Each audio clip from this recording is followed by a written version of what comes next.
What on earth are the residents of Minneapolis doing? How is this allowed?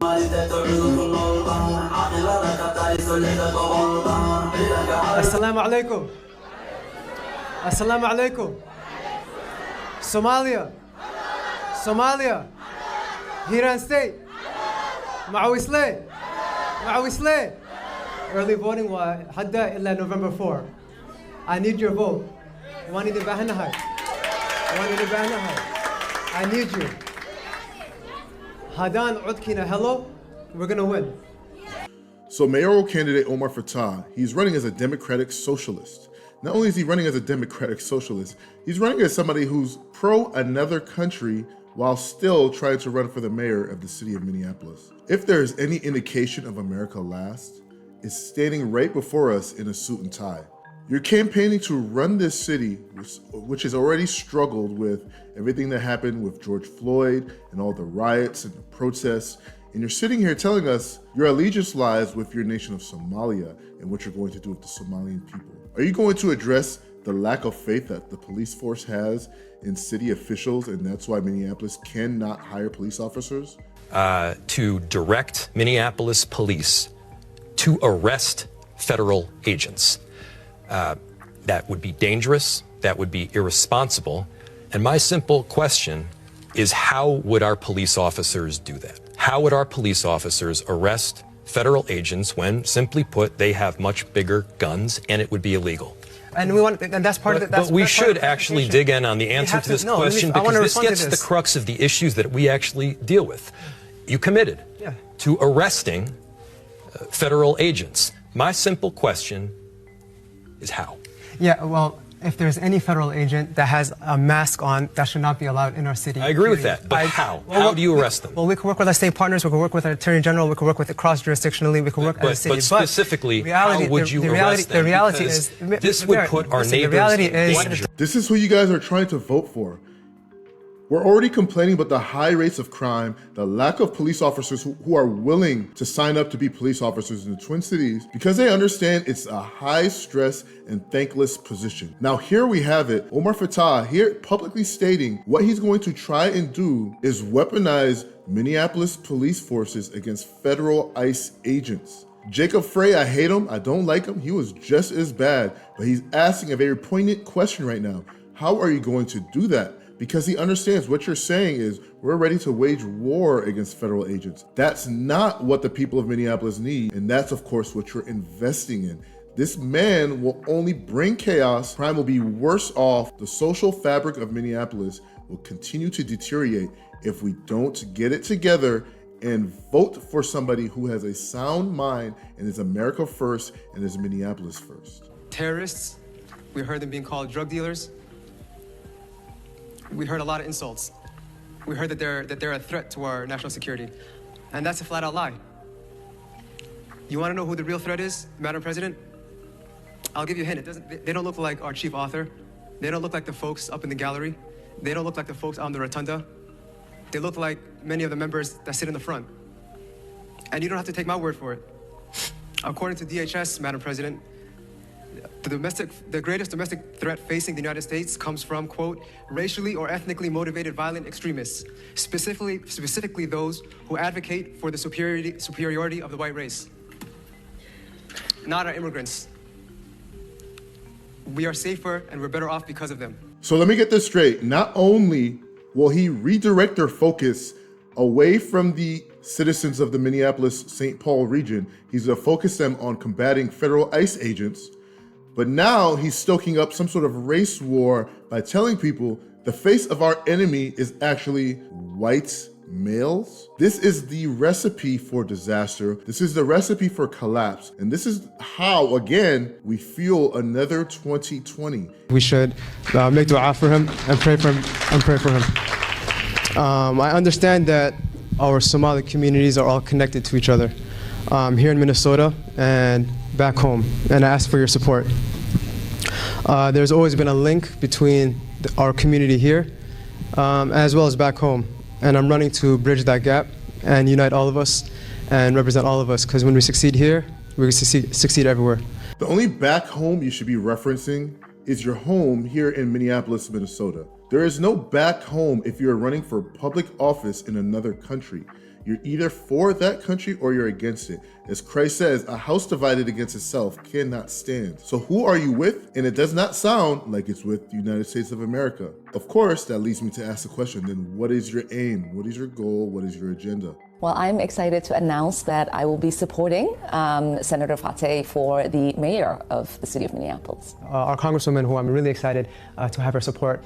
And with that, Congresswoman Ilhan Omar put her stamp of approval on a grateful State Senator Omar Fateh, who envisions a city that is more equal. Minneapolis seems to be a tale of two cities, one for the wealthy and the well-connected, and the rest of everyone else. The Congresswoman believes the 35-year-old senator, a Democratic socialist, can lead with a progressive agenda. I have trust in the senator's track record that he will find a way to make sure that we have ordinances, legislation that is passing through that speaks to the desires and the needs of the residents of the city. Fateh's run has not been entirely smooth. He is being accused of campaign violations for continuing to use the term DFL endorsed on his campaign signs. The state DFL rescinded the endorsement after convention irregularities surfaced and declined to make an endorsement of anyone else. Fateh says he is benefiting from a backlash. People stop me and they tell me that we're really hurt and upset by what happened with the DFL taking back the endorsement. Fateh continues to deny questions about any ethical missteps, including when he fast-tracked a housing bill without disclosing his wife's alleged business ties to the project. It was not a finance bill. It was not to benefit my wife or anyone. It was a program integrity bill. Representative Omar knows both Senator Fateh and Mayor Frey well. She says it's Fateh who is best suited to bring the warring factions at City Hall together. Fateh points to his work on expanding access to opioid detection strips, free college for low-income students, and a deal to keep Uber and Lyft drivers in the Twin Cities as examples of how he can work with different sides. For Jacob Frey, not getting a Representative Omar endorsement is nothing new. He's won the mayor's race twice without it. With photojournalists Louis Carpel and Nick Luneman, Esme Murphy, WCCO News. So why do you guys think Ilhan Omar is, of course, selecting her guy over Jacob Frey, who she supported over the years? But why Omar? dad badan ay soo wacay oo waxay leeyihiin Ilhan dawladda Mareykanka inaan la hadashid waaye dawladda Mareykanka maxay ka qabanaysaa jawaabteedu waxay ahayd dawladda Mareykanka waxay ka qabanaysaa wixii annaga aan dhahno dawladda Mareykanka qabo waa kalsoonidaas inaan isku qabno annaga Soomaali hadii aan nahay wadankan annaga ku nool wadankan wadankii aan annaga tax ka dhiibna waaye waa wadankii gabar idinka dhalatayne ee Congress ka fadhiso intii aniga aan Congress joogo wadanka Soomaaliya biyaheeda dad kaleeta iyo badeeda dad kale ma qaadanayaan.